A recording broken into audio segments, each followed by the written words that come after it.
Introduction. Human beings, animal, and plants depend on oxygen to survive. While some animals resemble human beings in their techniques of respiration, some others have completely different respiratory mechanisms.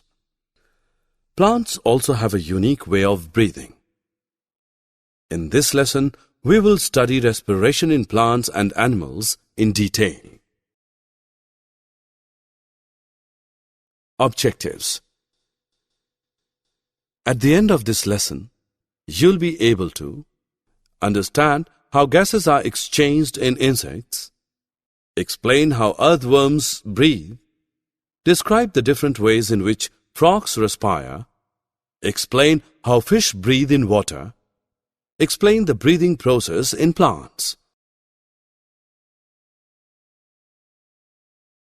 Like human beings, insects need oxygen for survival as well.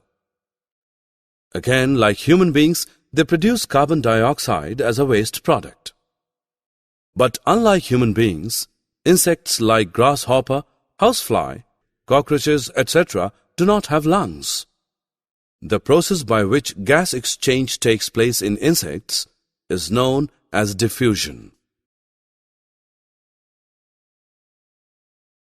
Air enters the insect body through tiny holes present on the sides of the body. These holes are known as spiracles. The spiracles open into a network of thin air tubes spread over the body of an insect. These tubes are known as the trachea, and they facilitate gas exchange.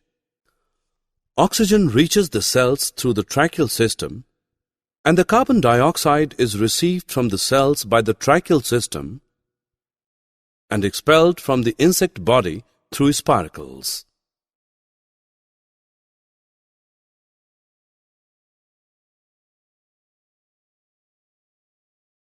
Earthworms, like insects, do not have lungs, nor do they have a nose. They breathe through their skin. They absorb oxygen from air and soil.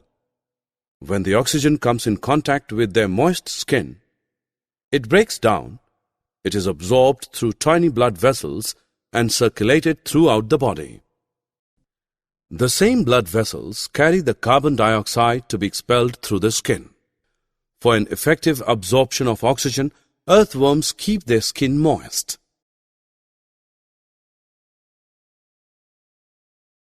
Frogs, like human beings, have lungs. They use their lungs for breathing. But since their lungs are not well developed, they use two other types of respiration. One is buccal respiration, and the other is cutaneous respiration. In buccal respiration, oxygen is absorbed, and the blood vessels that line the roof of their mouth expel carbon dioxide. During this process, the passage to the lungs remains closed. In cutaneous respiration, oxygen is absorbed by the network of blood vessels on their skin. This respiration is effective only if their skin is moist. This technique of respiration is used by frogs on both land and water. Since fish is an aquatic animal, its respiratory system is different from the respiratory system of animals living on land. Fish has gills that allow it to breathe in water, so the fish is under no compulsion to come to the surface of the water for air. They take in oxygen-rich water through their mouth and pass it over the gills.